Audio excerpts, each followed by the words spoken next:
an iron dome, medicines for Alzheimer's and Parkinson's, and a robot which can perform spinal surgery.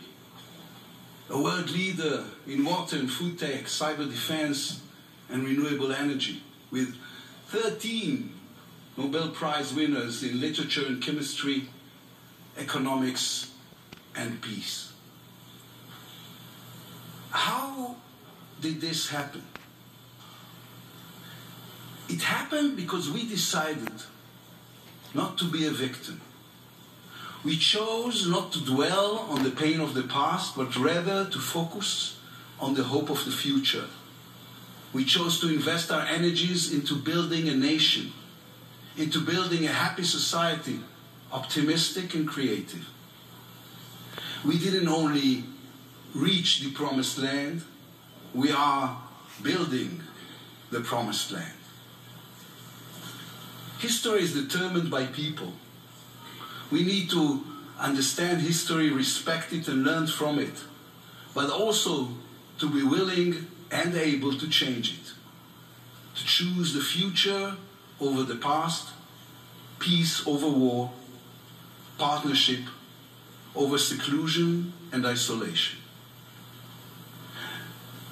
A few months ago, we convened the historic Negev Summit. We sat at dinner not far from the grave of David Ben-Gurion, the founding father of the State of Israel. There were 6 of us: the Secretary of State of the United States, foreign ministers of Egypt, the United Arab Emirates, Bahrain, Morocco, and Israel. A dinner that only 2 years ago no one would have believed was possible. And then the door opened. Someone came in and said, "I'm sorry to disturb you, but there was a terror attack not far from Tel Aviv. 2 Israelis were murdered." In an instant, we all understood that the goal of the attack was to destroy the summit, to create anger among us, to cause us to argue and to divide this new partnership between us.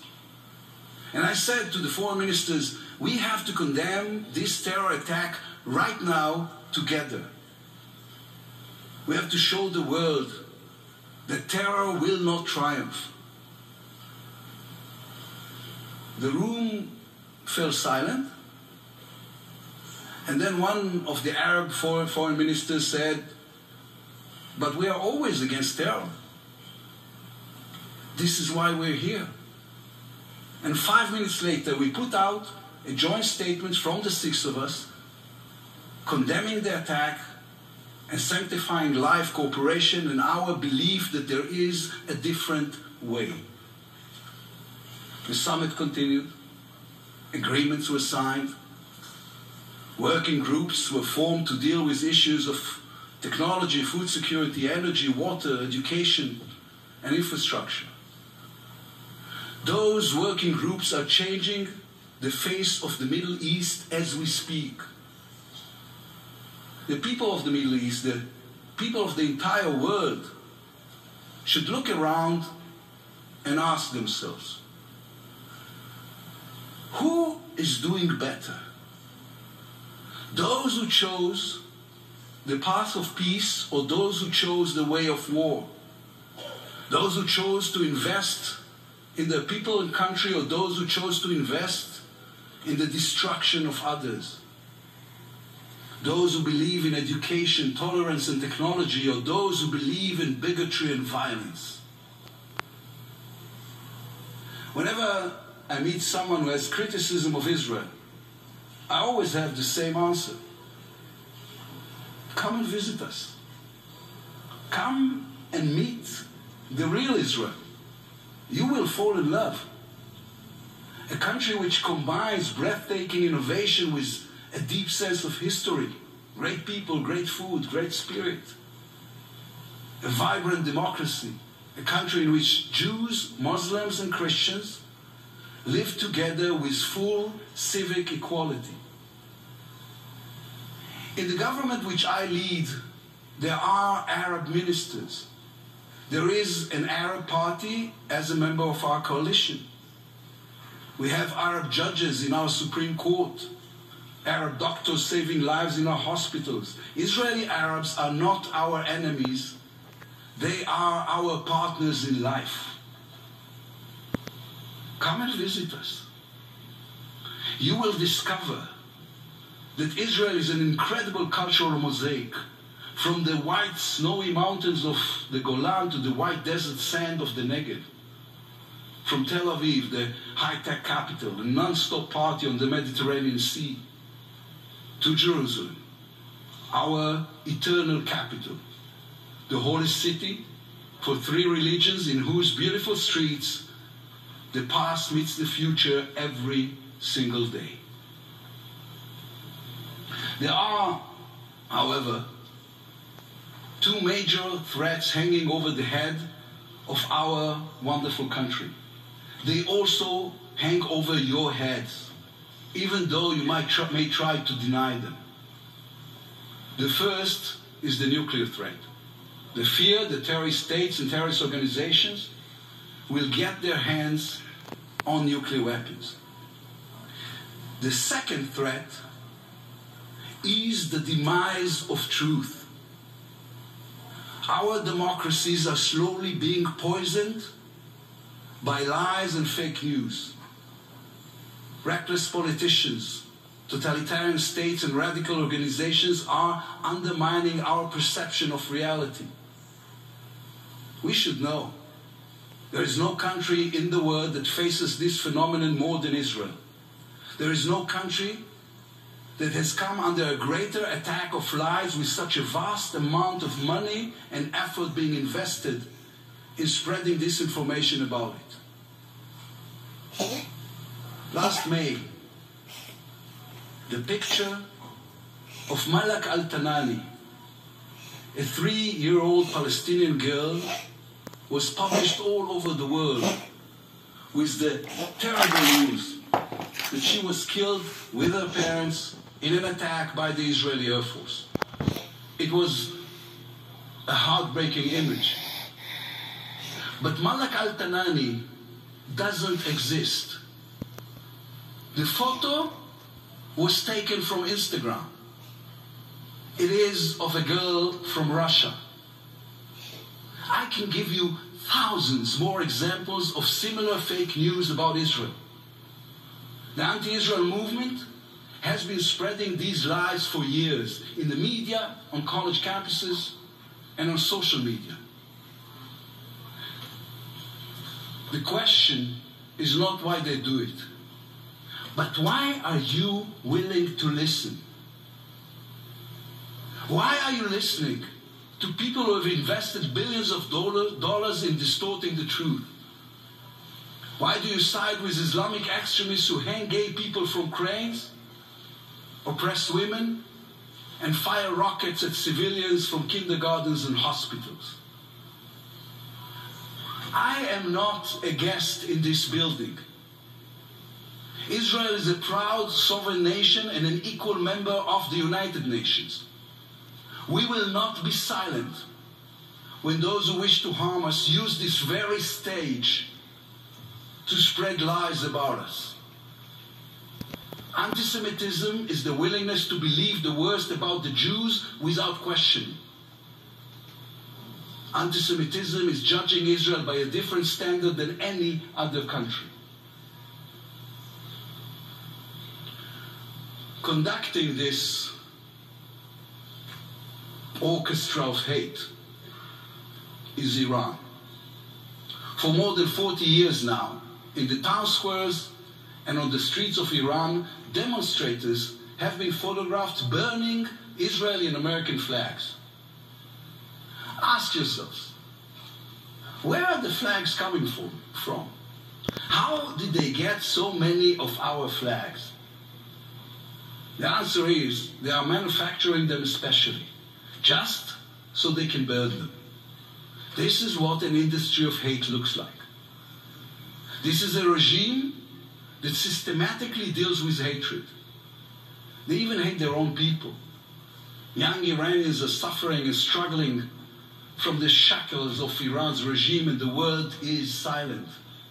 They cry for help in social media. They pay for the desire to live a life of freedom with their lives. Iran's regime hates Jews, hates women, hates gay people, hates the West. They hate and they kill Muslims who think differently, like Salman Rushdie and Mahsa Amini. Their hate is a way of life. It is a way to preserve the oppressive rule. There is only one member state in the UN that openly states it wished to destroy another member state. Iran has declared time and time again that it is interested in the total destruction of the state of Israel. And this building is silent. What are you afraid of? Has there ever been a time in human history where silence stopped violence? The country that wants to destroy us is also the country that founded the largest terrorist organization in the world, Hezbollah. Iran funds Hamas and Islamic Jihad, and it is behind mass terrorist attacks from Bulgaria to Buenos Aires. It is a murderous dictatorship that is making every effort to get a nuclear weapon. If the Iranian regime gets a nuclear weapon, they will use it. The only way to prevent Iran from getting a nuclear weapon is to put a credible military threat on the table. And then, and only then, to negotiate a longer and stronger deal with them. It needs to be made clear to Iran that if it advances its nuclear program, the world will not respond with words, but with military force. Every time a threat like that was put on the table in the past, Iran stopped and retreated. Today, the world is choosing the easy option. It chooses not to believe the worst, despite all the evidence to the contrary. Israel does not have this privilege. This time, we are not standing empty-handed against those who want to destroy us. The Jews today have a state. We have an army. We have great friendships, first and foremost with the United States. We have capabilities, and we are not afraid to use them. We will do whatever it takes. Iran will not get a nuclear weapon. We will not stand by while there are those who try to kill us. Not again. Never again.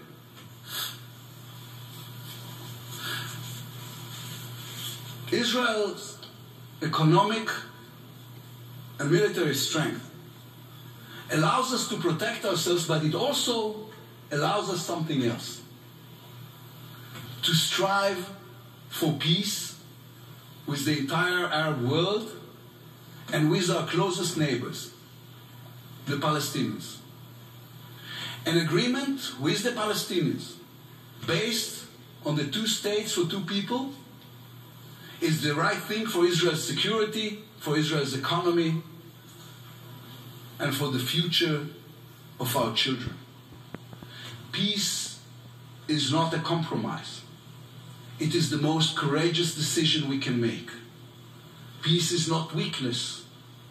It embodies within it the entire might of human spirit. War is a surrender to all that is bad within us. Peace is the victory of all that is good. Despite all the obstacles, still today, a large majority of Israelis support the vision of the 2-state solution. I am one of them. We have only one condition: that the future Palestinian state will be a peaceful one. That it will not become another terror base from which to threaten the well-being and the very existence of Israel. that we will have the ability to protect the security of all the citizens of Israel at all times. If someone believes that demand is too much, then look at the neighborhood in which we live. Look at Lebanon, a collapsing state controlled by Hezbollah. At Syria, where a murderous regime massacred 500,000 of its own people. Look at Afghanistan, at Libya, at Iran. You can ask us to live according to the values in the UN Charter, but you cannot ask us to die for them. My father was a child in the ghetto. My grandfather was murdered in a concentration camp. We want to live in peace, but only if it gives us security, not if it threatens us even more. Look at Gaza. Israel did everything the world asked of us, including from this very stage. We left 17 years ago. We dismantled the settlements, took apart our military bases. There is not a single Israeli soldier in Gaza.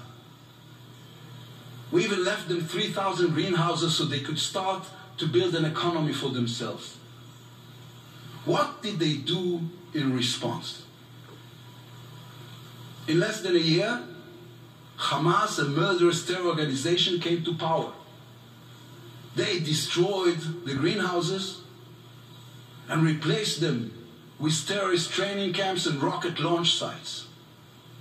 Since we left Gaza, over 20,000 rockets and missiles have been fired at Israel.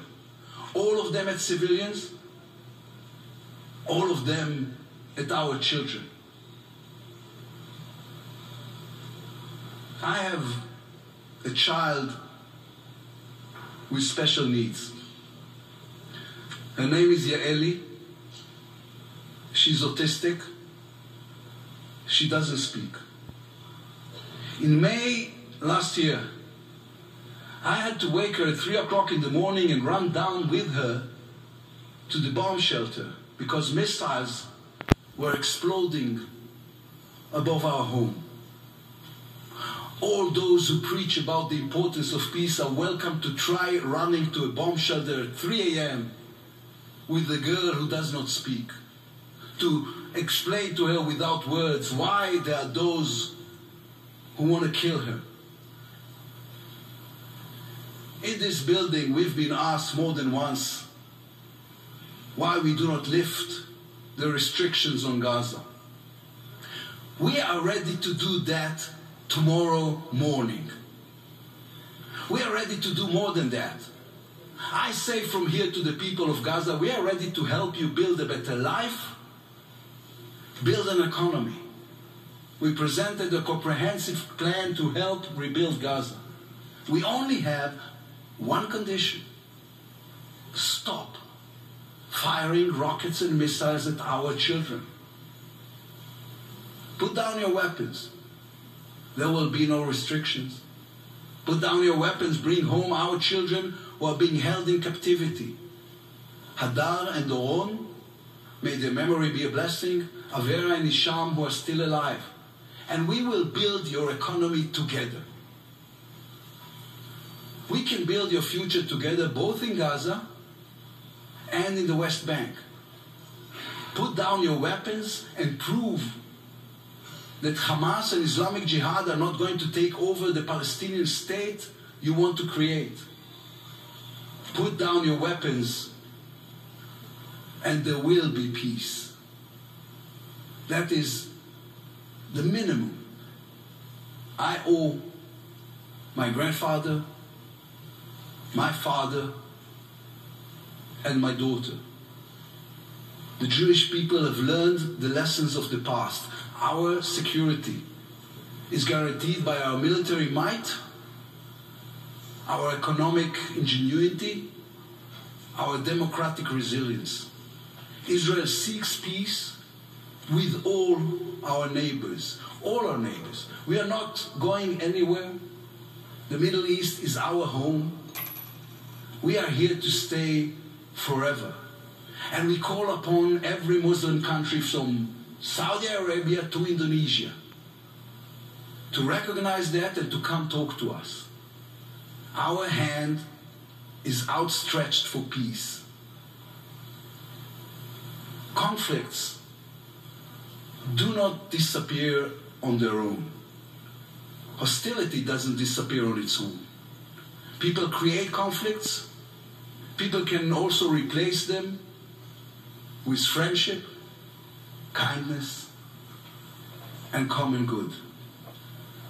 The burden of proof is not on us. We have already proved our desire for peace. Our peace treaty with Egypt has been fully implemented for 43 years now. Our peace treaty with Jordan for 28 years. We are a country that keeps its word and fulfills agreements. We proved our desire for peace through the Abraham Accords, the Negev Summit, and the agreements we've signed with the Arab world. In the book of Numbers, there's the verse that every Jew is familiar with. Yisa Hashem panav elecha v'yasem lecha shalom. May the Lord raise his countenance toward you and grant you peace.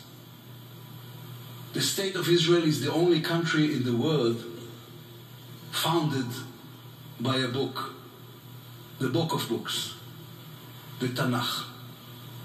That book and the principles of liberal democracy require us to stretch out our hand in peace. Our history requires us to be clear-eyed about it and very, very careful. That is how we've made peace in the past. That is how we will make peace in the future. Thank you.